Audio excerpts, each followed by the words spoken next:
9 millions d'habitants en Israël, 1,8 million d'Israéliens vivent en dessous du seuil de la pauvreté. Il était peut-être temps de réagir. Nous avons le plaisir d'accueillir au micro et au studio de Kalita, le président de Kalita, Marc Eisenberg. Bonjour. Voilà, bienvenue. Et Jo Zriem, médecin, mais aussi très impliqué dans tout ce qui concerne la Tzedaka. Il a longtemps présidé la Tzedaka en France. Bonjour Jo Zriem. Bonjour à vous. Alors, vous êtes préoccupé par ce rapport de la tête qui, chaque année, est de plus en plus alarmant. Absolument. Et nous nous intéressons spécialement, mais pas seulement, comme vous le savez, à la communauté francophone en Israël. Et nous nous rendons compte qu'il y a d'énormes problèmes de francophones en Israël qui vivent sous le seuil de pauvreté. Ça représente des milliers de familles. Ça veut dire quoi, vivre sous le seuil de la pauvreté en Israël ? C'est un chiffre qui est donné par les organisations internationales, donc c'est le même dans tous les pays. Et ça veut dire c'est un montant de revenus global, prestations sociales comprises, qui ne permet pas, normalement, de se nourrir correctement. Okay. Et donc, ça concerne des milliers de francophones et, comme vous l'avez entendu, des centaines de milliers d'Israéliens. Et quand on s'occupe, comme le fait Kalita, d'essayer d'améliorer la vie des Olim en francophones en Israël, mais quand, de manière générale, on essaye d'aider la communauté juive dans le monde en faisant des actions qui sont toutes magnifiques, faire connaître mieux Israël par des voyages, par exemple, aider l'éducation des enfants à l'école, comment améliorer avec de nouvelles techniques. On fait plein de choses et on oublie parfois que le plus important, c'est que chacun ait de quoi manger. Et donc voilà notre réflexion, et voilà pourquoi Jo, qui a l'habitude de ce travail social, notamment quand il avait ses responsabilités en France au Fonds social, a rejoint Kalita pour nous aider à améliorer sur le terrain cette situation. D'abord à en prendre conscience, parce que tout le monde pense ici que les Olim français sont des gens qui ont plein d'argent. Ça n'est pas la situation. C'est quelque chose qui, si vous permettez, c'est quelque chose que nous avons découvert.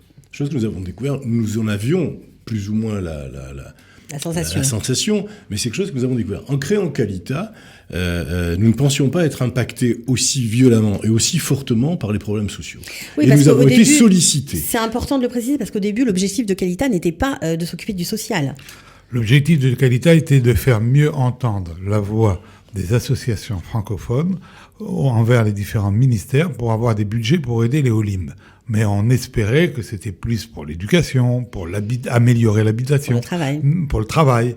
Et on se rend compte que la première nécessité, encore une fois, c'est d'avoir de quoi manger et de quoi payer son loyer à la fin du mois, et que ça, aujourd'hui, ça concerne beaucoup de francophones. N'est-ce pas, Jo ? Tout à fait. Et à cet égard, d'ailleurs, la création de Kalita, qui a quand même été qui est un événement important dans le ciel israélien, dans le ciel francophone israélien, qui a apporté des services remarquables, extraordinaires, qui est venu aider les associations existantes en les fédérant. C'est dans ce continuum d'action que nous avons découvert à ce moment ces problèmes sociaux. Et vraiment des sollicitations importantes, tant de la part d'associations que de familles, que de personnes isolées que nous rencontrions et qui nous disaient mais il faut payer les factures d'électricité, on a des problèmes, il faut manger, ce sont des vrais problèmes sociaux. Vous savez, la communauté francophone est impactée de la même manière que la communauté nationale israélienne. Bien sûr. C'est exactement la chose et on est exactement peut-être même dans les mêmes chiffres, les mêmes pourcentages, avec les mêmes problèmes de famille monoparentale, avec des difficultés. Ça doit être aggravé, pas en raison de la langue et des difficultés d'intégration. Alors, en plus, il y a ce facteur aggravant donc, que vous nommez, qui est le fait qu'en arrivant en Israël, on arrive dans un nouveau pays, que tout le monde ne domine pas la langue, tout le monde n'a pas forcément un travail immédiatement, et donc il va y avoir un temps d'intégration qui est plus ou moins long, et pendant lequel, il y a des vrais problèmes sociaux qui J'aurais ajouté, on connaît le succès économique extraordinaire d'Israël, la Startup Nation, et effectivement, l'économie, au regard des critères occidentaux, fonctionne très bien en Israël. Et par exemple, le taux de chômage est très faible. Le taux de chômage en Israël représente moins de 5%, ce que les économistes appellent le plein emploi. Malgré ça, en Israël, nous avons 15 à 20% de la population qui se trouve donc sous ce seuil de pauvreté. Autrement dit, on a un pays qui est déjà très éclaté. Des gens qui vivent mieux, des gens qui sont assez aisés et des gens qui sont laissés sur le côté. C'est-à-dire que la classe moyenne s'amoindrit ? Oui, absolument. Et c'est la même chose pour les francophones. Encore une fois, on pense que les gens qui font leur alia ont beaucoup d'argent et tout. Une partie sont aisés et peuvent s'acheter un appartement, et une partie sont notamment venus parce que, de toute façon, ils n'avaient rien à perdre en France, ils n'avaient pas de situation, et sont arrivés dans des conditions matérielles déjà difficiles, dans un pays, un petit pays comme Israël, qui est un pays en guerre, et qui, évidemment, ne peut pas avoir l'accompagnement social auquel ces Français étaient habitués en France. Est-ce qu'il y a des gens, des francophones, par exemple, qui ont vu leur situation aussi se dégrader ? Bien sûr. Beaucoup ? Bien évidemment, ne serait-ce que par la diminution de ces allocations. La liste nous prendrait beaucoup de temps de ce qu'on peut recevoir en France. L'allocation logement, l'allocation parents isolés, les allocations familiales, etc., etc. Israël ne peut pas concurrencer. Alors même si Israël fait des choses magnifiques, il faut reconnaître qu'il n'y a pas un pays dans le monde qui fait autant pour les migrants, pour les bénéficiaires de la loi du retour qu'Israël. Il leur donne de l'argent, mais sur la durée, c'est totalement insuffisant. Alors, vous avez décidé, j'imagine en collaboration avec Kalita, de prendre le relais, de faire un petit peu à l'instar de la société civile israélienne. C'est ça ? Parce qu'il y a beaucoup d'associations qui s'occupent d'aider. Vraiment, quand avec Marc, nous avons commencé vraiment à penser l'histoire de l'aide aux Olim, c'était pas l'action sociale n'était pas l'action princeps, c'était pas ce qui est arrivé en premier. C'était vraiment au départ aider les Olim francophones à s'intégrer et à vivre mieux. Alors maintenant que vous avez fait ce constat, qu'est-ce que ça donne ? Ce qu'on a fait d'abord, je tiens à le dire, c'est qu'on a aidé financièrement ce que fait Kalita tous les jours un certain nombre d'associations, dont des associations sociales. Mais on se rend compte que ça ne suffit pas encore. Voilà. Oui, tout à fait. Il y a aussi dans un des volets de l'action, des actions de Kalita, il y a aussi l'aide aux associations financière, une aide financière. Bien sûr. Mais pas que financière. Une aide aussi en service, une aide en formation. Enfin, il y a plusieurs volets dans lesquels Kalita a développé son savoir-faire. Et aussi une aide financière. Et cette aide financière est destinée à des associations sociales francophones qui aident ces olives. Mais ça ne suffit pas.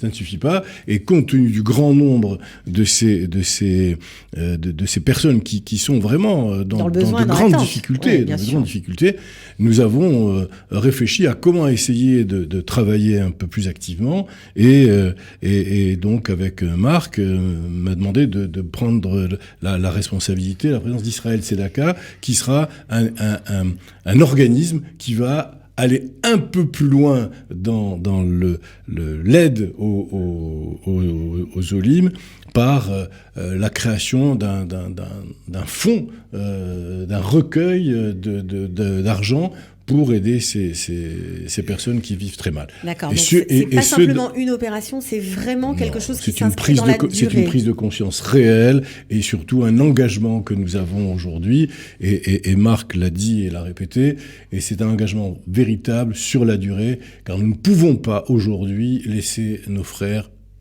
qui sont dans le besoin sur le côté. Donc, alors, encore un mot pour expliquer qu'en Israël, il y a des associations qui font un travail remarquable au niveau social. Mais ce sont généralement des petites organisations en ce qui concerne les francophones, et des organisations qui sont localisées. Une association à Ashdod, une association à Natania, etc. À Jérusalem. À Jérusalem. Et il y a des francophones qui sont dans le besoin partout dans le pays. Ce qui fait que nous, même à Kalita, dans les bureaux, nous recevons des appels d'extrême urgence toutes les semaines de quelqu'un qui n'a plus de quoi payer son électricité, qui va être coupé, enfin, en dernier ressort. Donc jusqu'à présent, vous relayez aux associations ? On relaye aux associations, mais en se rendant compte que, notamment pour ces problèmes géographiques, notamment pour des problèmes de taille d'association, ce qui est fait est insuffisant. Alors, vous allez créer un fonds, si j'ai bien compris, et pour lancer la création de ce fonds, une opération. Bien sûr, ça va démarrer par une opération qu'on va appeler Israël Tzedaka, et une opération qui va avoir lieu à un moment très choisi pendant l'année, c'est pour Purim, puisque vous savez qu'il y a une grande mitzvah à Purim, c'est Matanot Laevionim, il faut donner de l'argent aux pauvres. Donc la veille de Purim, on aura l'occasion d'en reparler, on va faire appel à votre générosité pour aider ces Olim francophones dans le besoin. sachant que toute personne a une obligation de maaser, même si elle-même bénéficie de l'aide financière d'autres. C'est pas parce que vous bénéficiez d'une aide, tout le monde a une obligation de donner à l'échelle de ses moyens. Et je répète, on est très sollicité, on donne beaucoup d'argent pour beaucoup de causes. N'oublions pas que la cause principale, c'est que chacun, dans ce pays, comme ailleurs, puisse manger et donner à manger à ses enfants. C'est ça l'opération, c'est ça l'idée d'Israël Tzedaka. On est très content de travailler avec Josrienne sur ce projet. C'est des questions qu'il connaît très bien. Voilà. Et on va vous solliciter en argent, on va vous solliciter également en aide, les gens que vous connaissez qui peuvent nous aider. On a besoin de tout le monde pour qu'on puisse, dans la durée, diminuer ce nombre de personnes qui sont dans le besoin. Et également, j'ajoute encore un mot, on n'est pas là seulement pour leur donner à manger, on veut également leur apprendre à pêcher ou à chasser.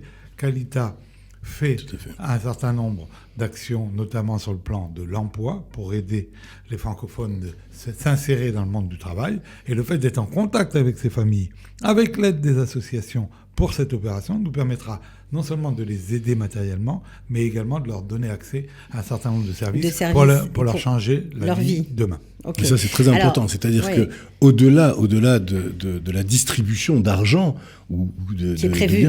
Voilà, il y a toute une réflexion globale et vraiment c'est tout le mérite de Marc d'avoir cette vision. C'est que au-delà donc du don, nous allons aller plus loin. Et déjà, Kalita va plus loin. C'est-à-dire rendre de la dignité à ces personnes qui sont en difficulté. Ça a profité de toutes les associations que Kalita chapeaute pour donner à chacun une porte d'entrée. Et du savoir-faire de Kalita et des créations de services de Kalita pour permettre aussi aux gens de trouver du travail, de pouvoir s'inscrire dans la vie économique et dans la vie sociale du pays. Alors j'aimerais juste revenir sur l'opération parce que c'est vrai que lancer comme ça une opération, j'imagine que ça va être quelque chose d'envergure.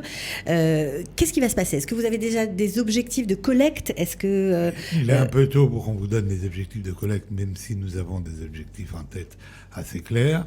On vous expliquera tous les aspects pratiques, notamment d'une grande journée le 8 mars qui se passera dans les radios. Quand je dis les radios, c'est Studio Kalita en Israël, à Tel Aviv et à Jérusalem, mais également sur les radios juives françaises.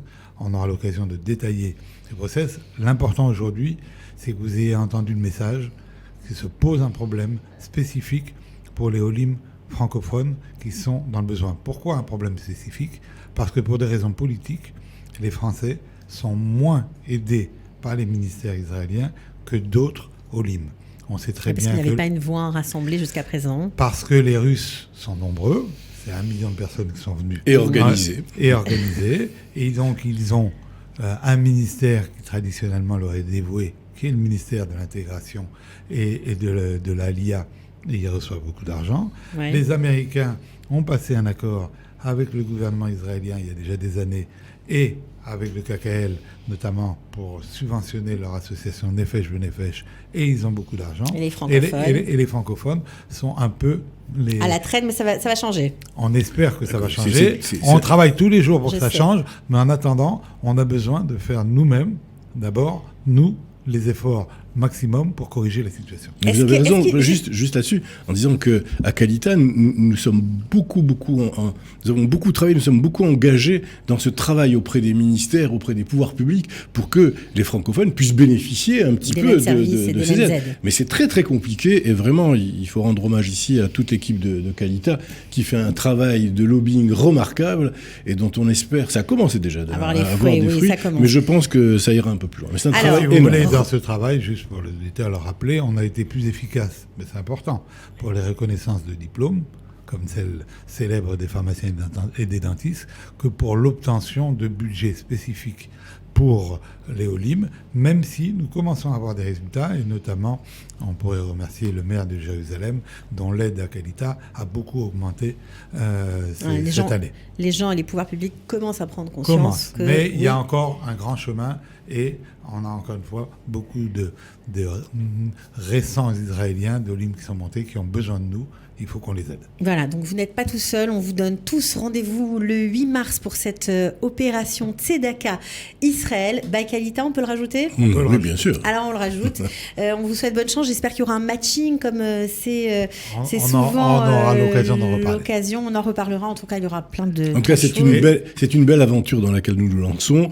Et aujourd'hui, merci de nous recevoir et de lancer cette idée. Et nous nous reverrons. Et j'espère que tous vos auditeurs seront au rendez-vous de cette belle aventure. Voilà. Et si vous aimez le projet, on vous invite à nous envoyer un petit message à Kalita par Internet. Vous cliquez sous la vidéo, vous écrivez, vous nous dites que oui, vous êtes avec nous, si vous avez des idées. Voilà. C'est possible aussi. Bien sûr, on a besoin de tous les bénévoles et toutes les bonnes volontés. Toutes les bonnes volontés. Voilà, merci beaucoup. Alors c'est parti, rendez-vous le 8 mars pour cette fameuse opération Tzedaka.